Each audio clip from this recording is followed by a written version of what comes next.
sa langit, nagpapasalamat kami sa iyo sa sagradong regalo ng mga ina, para sa kanilang mga puso na sumasalamin sa iyong pagmamahal, para sa kanilang mga kamay na naglilingkod ng walang pag-aalinlangan, para sa kanilang lakas na nakatago sa kahinahunan, at sa kanilang pananampalataya na nagdadala ng mga henerasyon.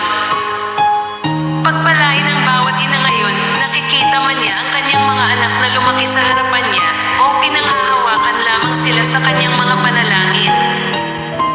Palakasin mo siya kapag siya ay pagod, aliwin siya sa kanyang tahimik na pagluha, at palibutan siya ng kapayapaan na ikaw lamang ang makapagbibigay.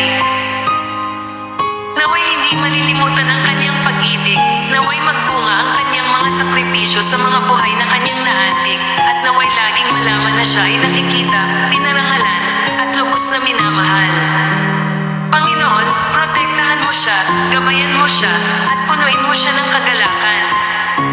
Ipaalam sa kanya